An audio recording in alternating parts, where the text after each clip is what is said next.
자, 이번 시간에는 관세법상 담보제도와 관련되어진 내용에 대해서 간단하게 확인을 해 보겠습니다.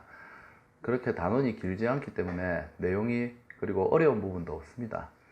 그래서 주의해야 될 점이 무엇인지에 대해서만 확인하면 한 1, 20분 안에 이 단원은 끝이 날 거예요. 그래서 아마 그 강의 영상도 그렇게 길지 않을 겁니다. 가볍게 여러분들이 그 담보제도가 뭔지 확인을 해 보시면 될 것 같아요.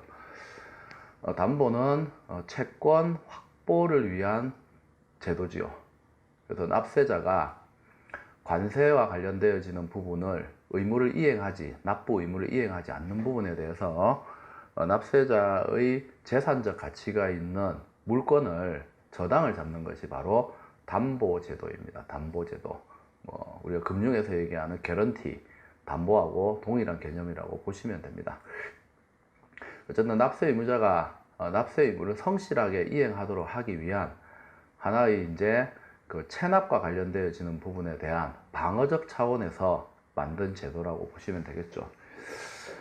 그래서 이 담보는 여러 가지가 있을 수 있습니다. 금전도 있고 여러 가지 지방채라든지 유가증권, 납세 보증보험증권, 토지 이런 것들이 있는데 여기서 이제 조심해야 될 게 뭐냐면, 자, 여러분들이 그 과거에 우리 관세법상의 담보에 보면 부동산이라는 게 있었습니다. 부동산. 근데 지금은 부동산이라는 게 없습니다. 개정된 지 한 10년 정도 된 것 같아요. 옛날에 이제 부동산이라고 해서 담보를 정했을 경우에 실제 납세자의 체납이 발생이 되었고, 그리고 이와 관련되어서 국가에서 이제 채권 행사를 위해서 압류에 들어갔는데 문제가 발생한 적이 있어요. 이 건물은 가등기를 해도 영업을 할 수가 있습니다.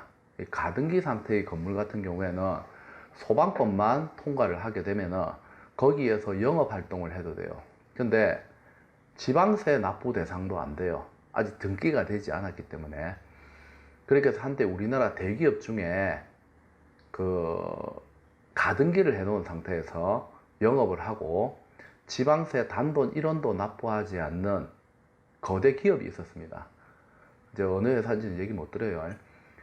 지금은 체납된 거 다 냈죠. 예. 이런 편법적인 방식을 이용을 해서 국가가 채권 확보를 위한 그 권력 발동 자체도 못하도록 이제 법적 규정이 없었기 때문에 그렇게 해서 굉장히 논란이 많이 되었습니다. 그리고 관세도 역시 마찬가지였어요. 이게 부동산으로 해놓게 되면은 건물하고 토지하고 다 포함을 하는데, 건물이 가등기가 돼 있으면은 이거 자체는 채권 압류의 대상이 되지 않아요. 등기가 설정되어 있지 않기 때문에 실체가 없는 겁니다. 근데 소방법만 통과하면 영업은 또 해요.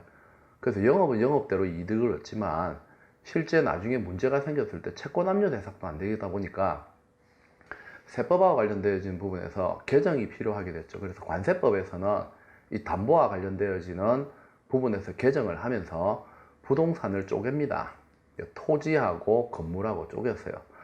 토지는 어차피 처음부터 등기가 설정되지 않으면 소유권 자체가 인정되지 않기 때문에 토지는 무조건 등기가 자동으로 됩니다. 근데 건물의 경우에는 건물이 완성이 되고 이렇게 되어야 등기를 하게 되죠.